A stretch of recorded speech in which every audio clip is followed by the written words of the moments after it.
Welcome to Ask Win, everyone. Today I have Tim with me, and Tim is the author of Growing Up Nobody, and I am fascinated to talk to him about his book and the journey of writing his book. As you guys know, I'm a full-time writer / educator, so I always like to talk to other authors and gain inspiration from them, because sometimes we find that authoring books is a lonely journey, and even though we have the support online, it's still not the same as the appropriate writers group. So without further ado, I'm going to let Tim take it away. Well, hello, Wynn. Thanks for having me on. I so appreciate it. You are so welcome. So, okay, first of all, I know you live in South Dakota or North Dakota, and what made you write your book? I live in Fargo, North Dakota, and I'm looking at a bunch of snow right now. What made me write my book is I lost. Colorado. Well, then so often I do these things and nobody's even seen snow, But I wrote my book because I lost both my parents by the time I was 24. And as I passed the age my mom died at, she was 41, and as I passed that age and I had children of my own, I started thinking I wanted them to know about my experiences in my life. So it kind of just started as a project for my children, but I've also had many people in my life tell me that my story is inspiring and that it needed to be written as a book. So I furthered the process and actually wrote an entire book and self-published. Well, you and I lead a very similar path there. I lost my mom when she was 59, believe it or not. And she passed away of meningitis. She went into the hospital for a completely different reason, a brain aneurysm. Turned out that hockey players came into that hospital with meningitis, gave it to 11 families in the ICU, and the rest was history. One place, one time. So how do you feel about leaving a legacy for your kids and leaving a legacy for anyone that wants to read it? But you're self-published, so your book is out there on Amazon. So how do you feel about leaving a legacy? Well, I'm pretty proud of it because of my family dynamic beforehand had a lot of dysfunction. And through this process, one of the things that I tried to focus on is helping other people not pass this dysfunction on to their children. And so that is something I'm really proud of, that my kids don't know the dysfunction that I had. They don't know what it's like to live in an unstable home. My wife's father was an alcoholic. She came from a very unstable home. And so they don't know this whole chaos of alcoholism and not knowing what's going to happen tonight and who's going to be angry and fighting and all these things that her and I both experienced. They have no idea. And so I'm proud of that. I'm proud that we're passing that on, and I'm hoping that other people can learn that by either reading my book or just hearing what I have to say, that you don't have to keep passing it on. And so many of us want to do something that changes the world. And I always say just start in your own home, because you don't know how many generations now you're going to affect, and you're going to pass that on and help by not allowing some of these things, whether it's alcoholism or abuse or, even just smaller things sometimes that just aren't necessarily something that should go on from generation to generation. Well, I definitely agree. And for those who don't know, I actually developed, I call them a win, which was my first book, which still does very well to this day, in a taxi cab flash with a person in a medically induced coma. And yeah, and so that was a very interesting experience, developing the concept for I Come a Win with a person in a medically induced coma, aka my mom, and I never thought she would say yes. I asked her originally before I let my family knew what was going on, is it okay if I write a book? Because we had such a strong mother-daughter relationship, it wasn't even funny. I mean, she helped me throughout not only her life, but my life up until the day she died, and up until the day she couldn't do it anymore, up until the day that she got medevaced out. But when that brain aneurysm first, I guess, came to, she was still helping me, getting me dressed and doing all that good stuff. The reason why that was is because I have cerebral palsy. But a lot of people think, okay, when you ask a person in a medically induced coma, do you think it's okay for me to write a book? A lot of people think that would be woo, but a lot of people understand my story, and Tim is right. It's about not only leaving your legacy, but changing the world in a small way. So, Right. okay. And I'm sure well, I was going to turn it around on you a little bit too about writing the book too. I'm sure that, like I did, you found that to be very cathartic and helpful for you dealing with that situation. Whether or not it even helped somebody, I'm sure it helped you. Oh, yes. Oh, yes, it did. And so it did help me understand where I was, and that I still have a loving family that still loves me up until this day. I happen to have a stepmom too now and a stepsister that I acquired in my 30s. And so I never thought that would happen. But I thought that writing a book is a form of therapy. Now, you lost both your parents to cancer, and cancer is completely different than losing your mom to meningitis.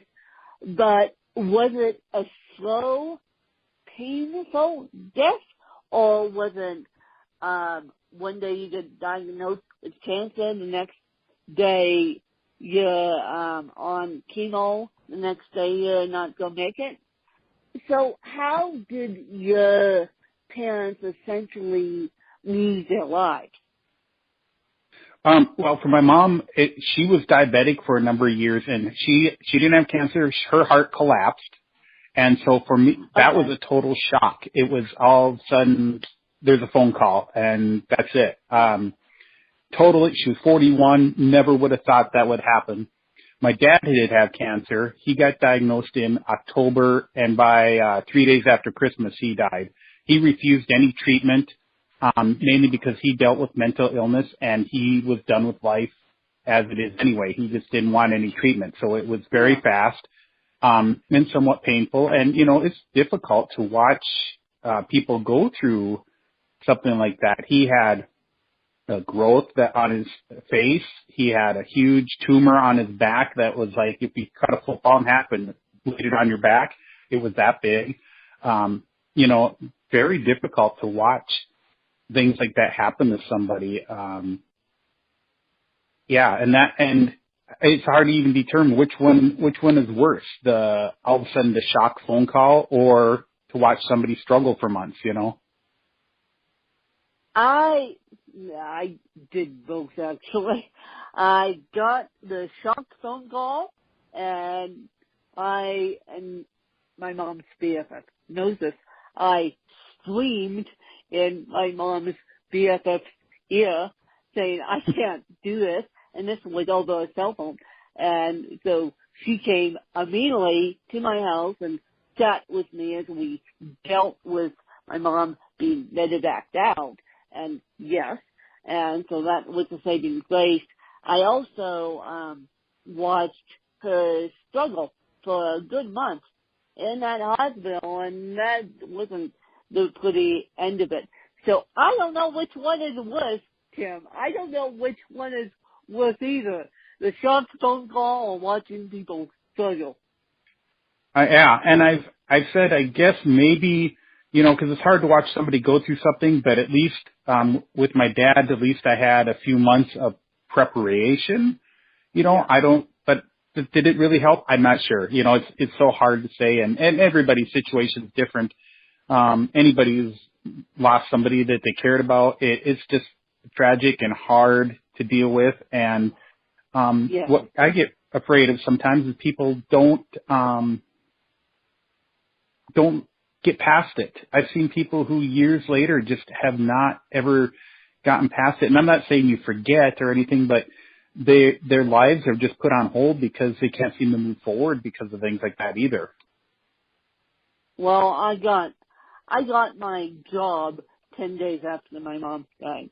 People may think that's a little bit crazy, but yeah, I had to keep my mind active, so I went and applied for a job 10 days after my mom died. Maybe that was a little bit crazy. They also said writing a book was a little bit crazy, I think 10 months or maybe 11 months after my mom died, I started the process. So people have called me crazy, but did you talk to your family about writing your book, or did you just do it on your own? I pretty much did it on my own. My extended family, my wife and kids knew about it and stuff, but my extended family, we don't talk about things. This is one of the things I've tried to change with our kids, that they never wanted to acknowledge some of the things that I went through growing up, and we just don't talk about things. So I think they kind of know the book is there, but they've never read it, and they've never said to me congratulations or wow or word one about it. So no, I didn't talk to them. And, part of me says it's a little hurtful because they don't want to acknowledge these things that happened in my life. My dad had a mental illness. He was kind of verbally and stuff abusive to me for a good period of my life, and they don't want to pretend it never happened, I guess. So, but at the same point, I don't need their sympathy, and I forgive them, and that's part of what my book's about. It's about forgiving people that could have done things or wronged you in your life, and I've forgiven them, and I'm fine with it. They don't have to ever say anything to me. Well, that's amazing that you've forgiven them, and I'm starting to forgive my own family too for their wrongdoings, and it's very nice when you forgive a person, but I don't think my extended family will. Well, some of them will. Some of them have let I win and support I win, but the main person I want to support I win won't, because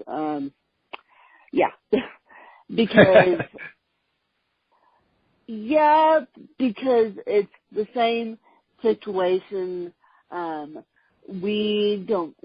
My family doesn't like to talk about what this particular person is going through. And so, we have that demon right now, and this person and I are estranged, and I would like this person to support my books, but I don't think she's ever going to. So I'm slowly but surely forgiving people for their wrongdoings in my own life, but I don't think this person and I will ever have this strong relationship we once had. Right. Well, and, and the thing is about forgiving people too. It's all about yourself. It's not saying that what they did is okay, but it's to allow yourself not to be basically obsessed with it, not to have it taking up space in your head and stuff. So that's the reason why I've done it, and it sounds like you're doing it too. And if you've ever forgiven somebody, you probably know that it just releases so much out of you, and you can move forward with your life. Yes, you can. And hopefully this summer I can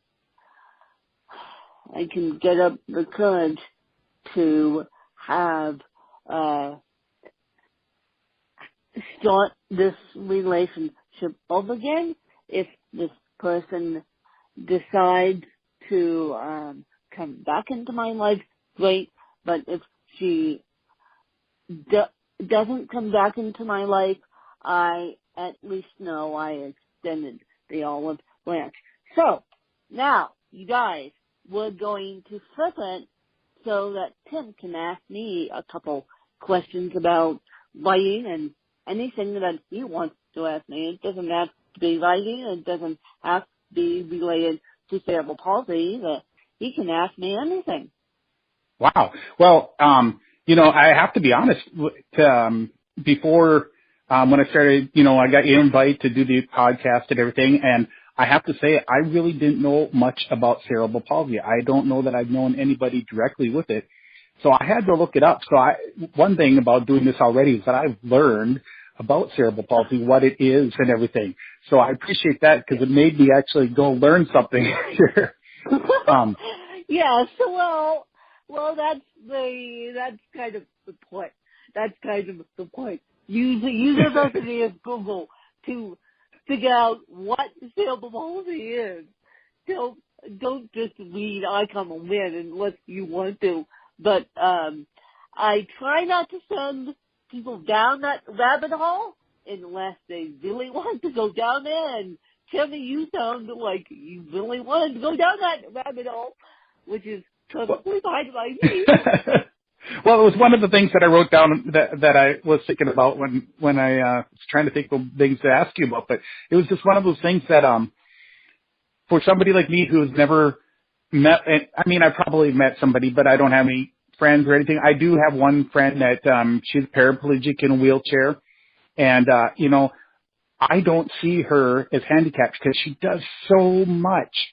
Yeah. And so I guess one of my questions came to be like, what do you want somebody like me to know who hasn't dealt with anybody with cerebral palsy? Because it seems to me, excuse me, that I've heard some people with disabilities say they don't mind it when people help, and some say I'm quite capable, and it's insulting that you even want to try to help me because I'm capable of doing anything.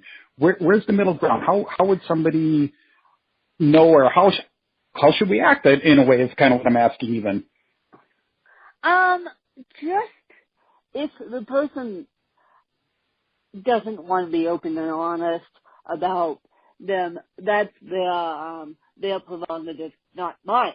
I am always open and honest about my cerebral palsy. I have moderate cerebral palsy, and I like when people ask me for help, especially when it comes to a non-handicapped accessible door, and so how I get through my life is not only with my family, but believe it or not, through the power of strangers. Geez, I typically when people say, "Can I grab that door for you?" I typically jump into the chance to have them grab it all for me, and my dad is grateful that they even offered.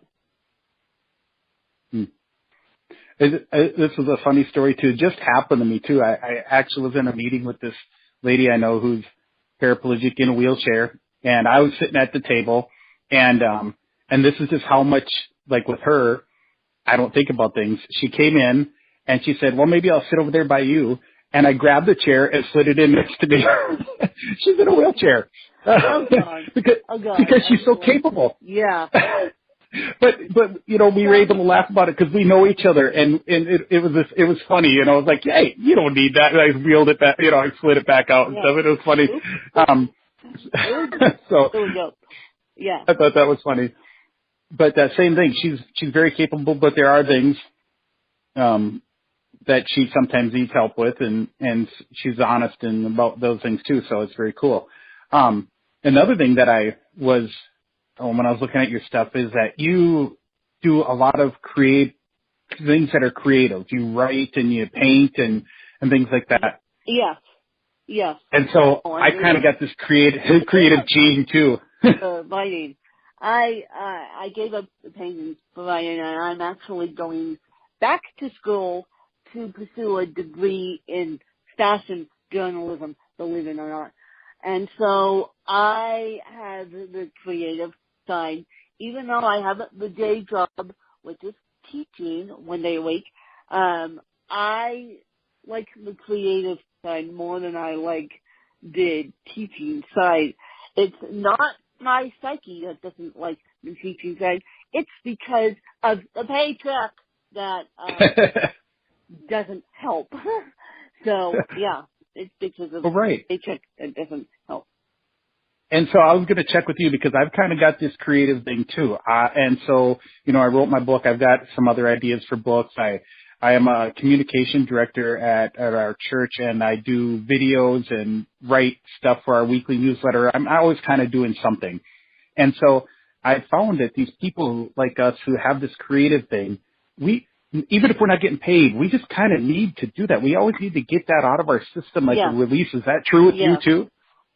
That's absolutely true. I mean, before we got on this call, I was sitting here doing my taxes, and it's like I looked at my 1099s from Audible and Amazon, and it's like I need to be making more money off my books than I did this year, and it's like, really? I need to be doing something creative, I mean, other than the day job. Not to say that I don't love the day job, but when I get out of my day job, I'm like itching out of my skin to go back to my iPad and type something. I'm definitely itching out of my skin to go back to my iPad or back to my cell phone and type something, whether it's an email or whether it's something. I don't know. I think I have creativity in them that doesn't like to be controlled by a boss. Well, and I find that, and then it's such a release when you get it out. And yeah, for anybody who can make money or make a living doing off that same thing, it's so wonderful then, because not only do you get to keep getting that out, but then you're supporting yourself with it too. But yeah, same thing. I have a different job. I can't live off my book sales. Same thing. I can't live off my book sales. I wish I could. And then I talked to my editor this morning, and I'm going to try and get picked up by an agent. Like, agents are picky in the industry field, and agents are picky in the writing field, and I just got a rejection letter yesterday from a book that I was trying to get agents in, and they said, no way. They said, absolutely not. We throw you in the trash can. It said, dear writer. It didn't even have my name on it. And then at the end of it, it said, happy writing. I'm like, this is a 10th rejection letter I've got. I need to find it and stick it in the show notes. I'll send my assistant a rejection letter, and so she can stick it in the show notes, just so you can see what I'm going through. But it's like, happy writing? It's like, really? Really? How am I supposed to be happy writing after you guys just rejected me? Happy writing. I think the agent was trying to be positive, even though he threw me in a trash can because he was dealing with 1,001 writers, and they just want to throw the icky ones in the trash can and call it delete. Yeah, boy, it doesn't even sound like it was a polite letdown. No, this one wasn't that bad. Like, well, luckily I'm working on a good book and a good query because no, it wasn't a polite letdown. It's like, it takes 4 to 6 weeks, you guys, to hear something from these agents. And so hopefully my agent will be a little bit nicer than the agents I've been querying lately, because I didn't have a strong enough query letter for the book that I was trying to get picked up. But they just want to throw everyone in the trash can and send a happy dear writer letter, keep writing, just be happy about it. No, it didn't even say keep writing, it said happy writing. And I'm like, oh my God, here we go dealing with the traditional publishing industry. I don't even think they read query letters unless they're really, really interested. I don't even think they read the query letters unless they're really, really interested. And so that's taught me a lesson. Don't send out a query letter unless it's really, really good. Yeah, I've heard that they just don't look at anything anymore. That it's just nearly impossible unless you have an agent and stuff to get in there. So I haven't even tried. Well, I'm trying, and we'll see what happens. But I'm definitely going to keep you guys updated. But the first step is finding a good editor, and then if this book does not get picked up, I will self-publish it and make it a good novel. But that's my story, and I'm sticking to it, and I'm going to try again with my third, but this will be my third and final attempt there, because I'm like, no, you guys don't even look at query letters anymore. Well, and self-publishing isn't the worst thing in the world, but it does take a lot more work on your part to get it all done. Yes, exactly. So, do you have any more other questions for me? Well, you sent me some base questions, and so I thought I'd turn at least one or two around on you, because I was wondering then what is your favorite? What's your favorite book? What is my favorite book? Well, if someone would give me an audible subscription, I would be very happy. But the last book I read was, actually, I have two of them. A Walk in the Woods by Bill Bryson, and The Secret Life of Steve. I can't remember the name of it. I can't remember the author's name it right now, but the funny thing was, as part of my bucket list, I need to figure out how to do the Appalachian Trail as a disabled woman, because believe it or not, I went to the bottom of the dang thing.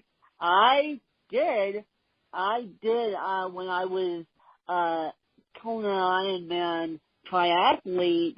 One of the things that we did is do a marathon in Atlanta. So yes, I went to the bottom of the Appalachian Trail, and so now I need to figure out how to do it as a disabled woman, and that's going to be one of my bucket list.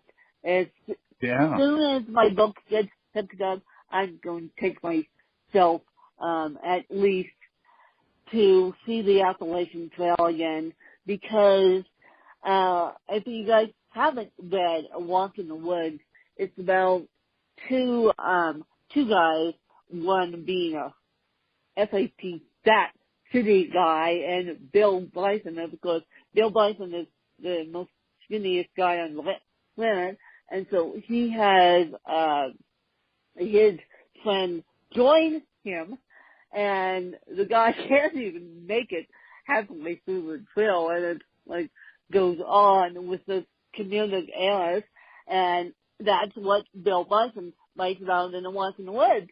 And so now now I have to get to the bottom of the Appalachian Trail and at least do it.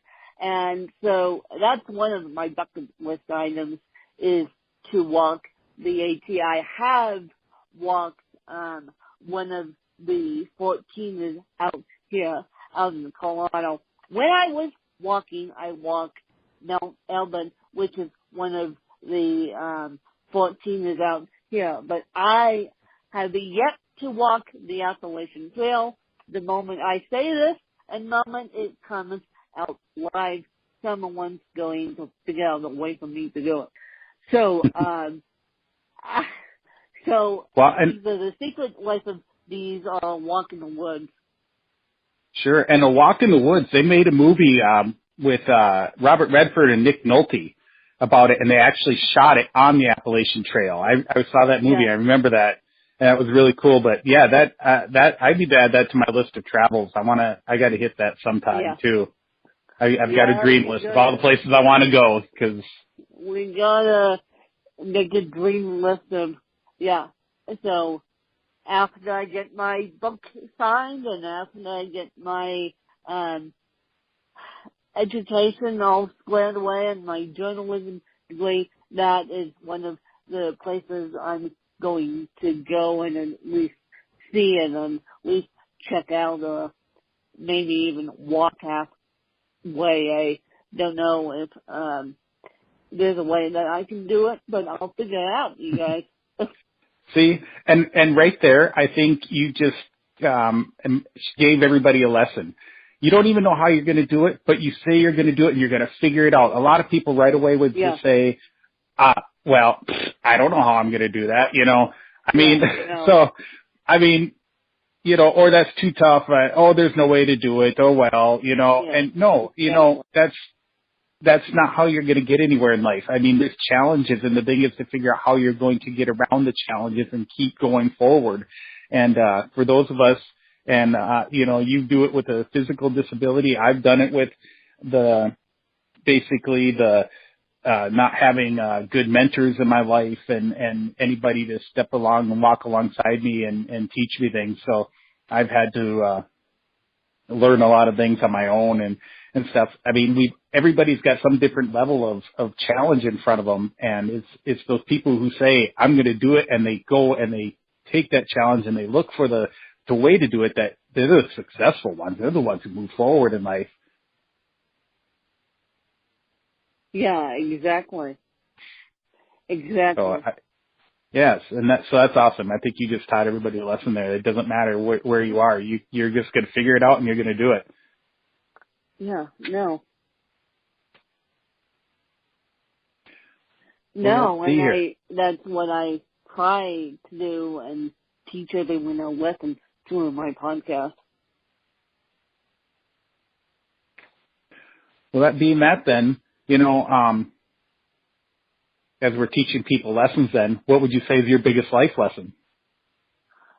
Oh, being a published author and sharing my story. And I am getting to the point where people are sick. They're not sick and tired of reading my novels. They're sick and tired of learning about cerebral palsy.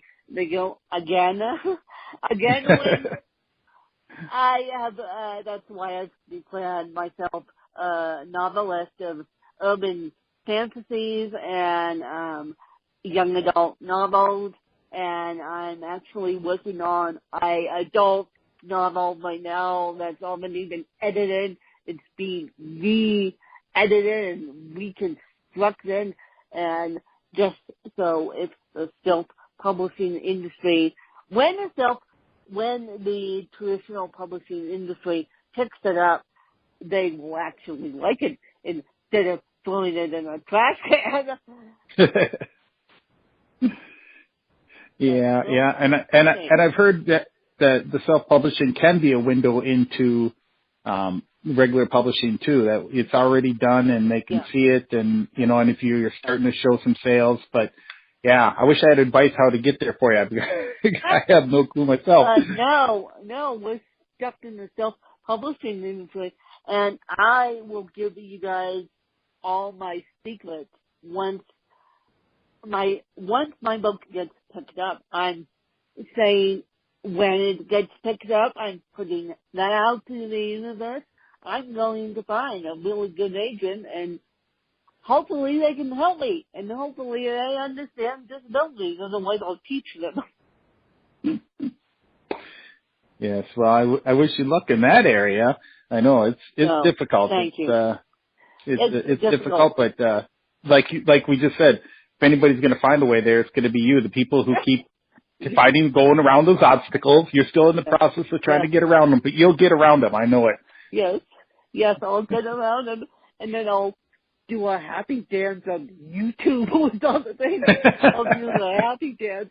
I'll probably bring someone back on from the self-publishing industry to share my exciting news, or I'll probably figure out some way to share my exciting news. Well, see, then you write a book about how to go about it. Then you got another book for you. Yeah, exactly. Exactly. You write a book. Yeah, that's exactly, no. That's funny you say that because that's exactly what I'm going to do. When an agent picks me up, I'm going to write a book about how to get picked up by an agent with me having a disability, because I'm a unique case. Well, that's good. Well, that was the only other questions that I came up with to ask you. Came up with? Well, this has been a great interview, and I hope you guys enjoyed the conversation with Tim and I. And where can the people find your book, Tim? I know from personal experience that promoting a book is hard, so I'm going to say, where can the people find this book that you wrote? Well, they can find it. It is on Amazon, or they can go to my website, which is timolson.info. And even on there is a little bit you can read. I put on there the two parts when I found out about my mom dying and my dad dying. So if you want to read a little part of the book, you can go there and read that and buy the book on my website.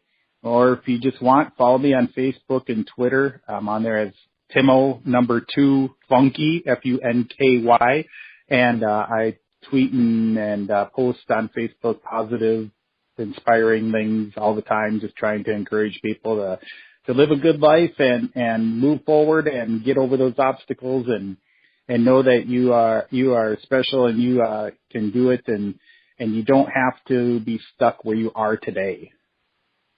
Yes. And I agree, and you guys can find me on Twitter under Win, W-I-N, Kelly, K-E-L-L-Y, Charles, and I am always on Twitter, always interacting with my fans, and even when I do become a New York Times bestselling author, I will still be interacting with my fans. I will still be marketing these books, because one thing I have to learn is even with the traditional publishing, you still have to do the majority of the marketing.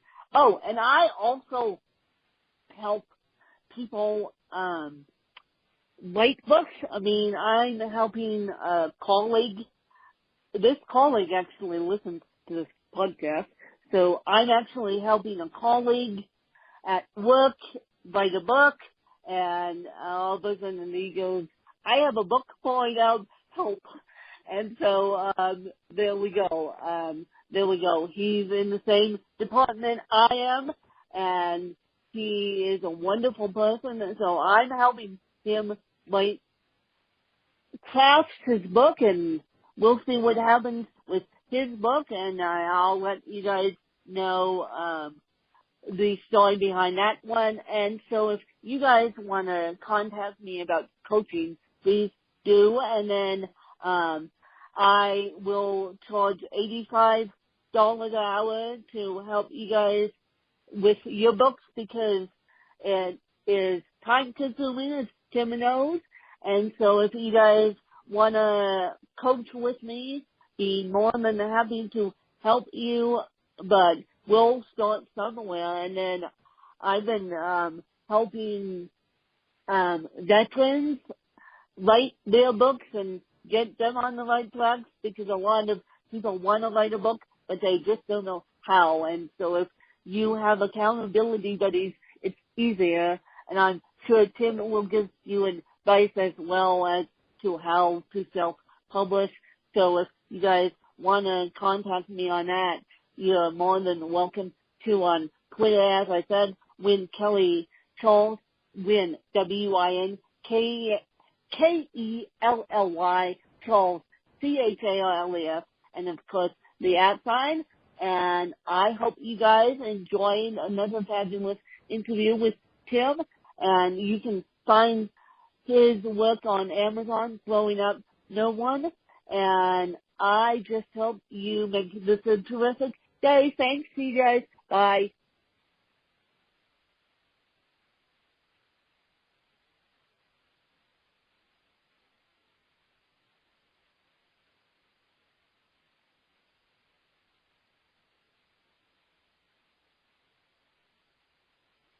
Okay.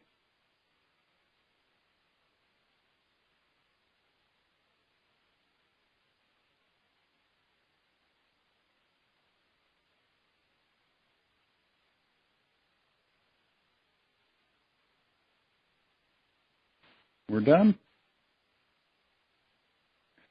Must be done.